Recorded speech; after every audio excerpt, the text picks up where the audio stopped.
All right, well, here we go again. I think in my next three videos I want to talk about um what happened as I was coming back.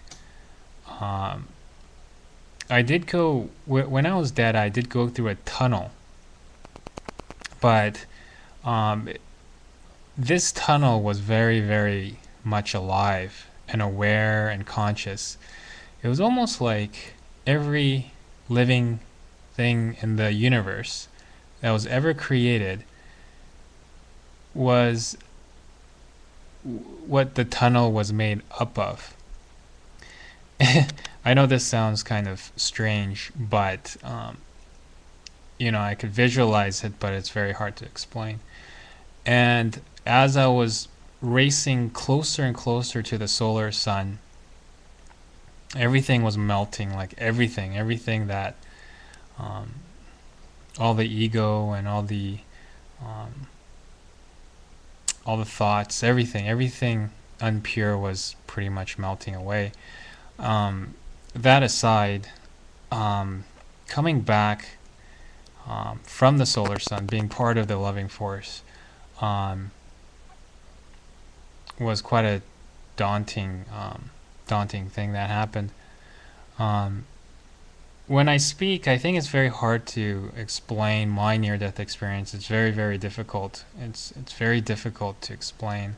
I try to convey this through telepathy and empathy, and this was surely a power that I had when I did end up coming back. Was I did have the ability for telepathy. I did have the ability of empathy. I did have the ability of clairvoyance, and I did have the ability to communicate without talking and communicate my experience wholly without talking into someone's soul so that they know that they experience the same that I have, so I don't have to explain it. Rather, I explain it through energy and visualization um, and imagination that works with staring into someone's eyes. But so talking about it is a little bit can be a little bit therapeutic, but mostly the power is in telepathy and empathy, and this is as closer you get to the loving force. These are just basic knowledge. Um, One of the things was as I was coming back, like there was like this energy, like everything was still energy. Everything was unlimited frequency. So it was basically, when I say the loving force, I just mean like energy. Like everything's just all white energy, like all white vibrating energy, like an actual energy, like an actual field.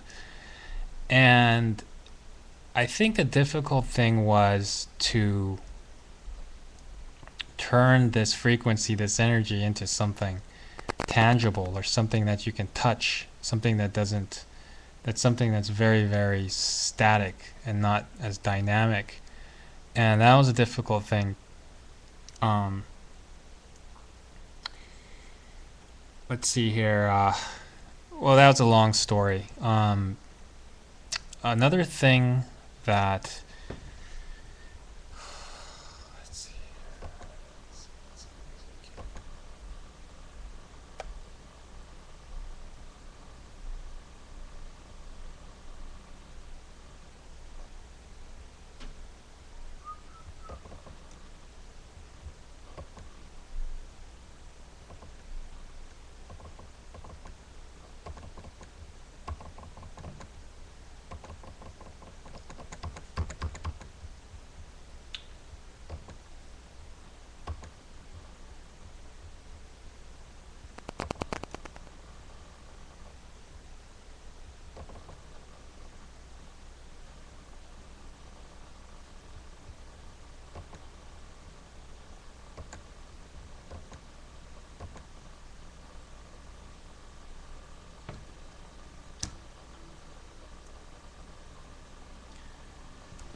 another thing that's quite interesting is the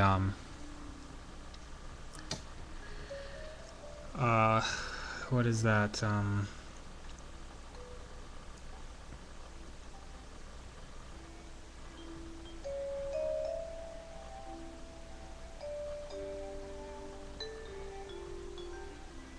Oh, okay, yeah. So basically, even this world, when I came back from my death, when I was, um, I guess when I was in the hospital, and I was finally able to go home. Um, some of the residents, a lot of the residents of death of the other side was still there, and that was amazing. That was amazing. A little bit scary, but amazing. A lot of what I learned from the other side started to make sense. Like I tried to prove that what I learned through the loving force was real, and that everything that I've learned and everything that I've experienced um, was the truth. And I went on this quest of trying to figure that out and trying to and everything that I learned and everything that's have happened and has only um,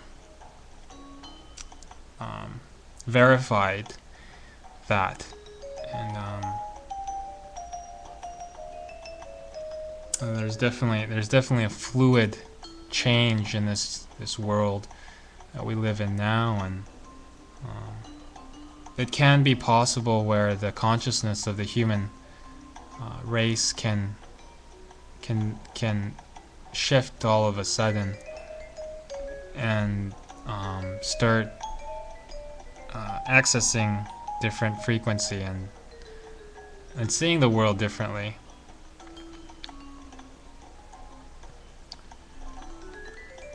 And this is quite possible anytime, like through many different ways.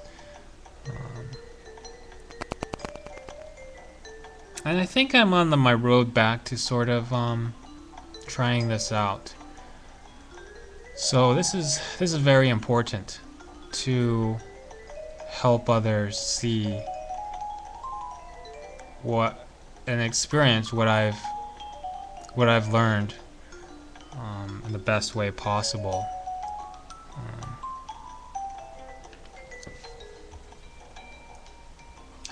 And for some reason, I feel that that's sort of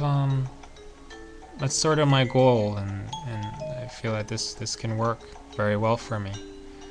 I had a lot of fear after a while, but now these dormant abilities are starting to come back, and I feel a little bit safer, and I feel a lot better about myself and about my mission and about what I need to do, and it feels really good.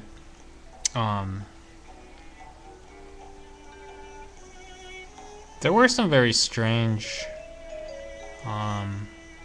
thoughts that I kind of prophesized or whatever. I kind of saw into my future, and I saw myself living in Hawaii, like the very end of existence. So that was kind of a strange thing to see into the future like that. Well, anyways, that's the end of this broadcast.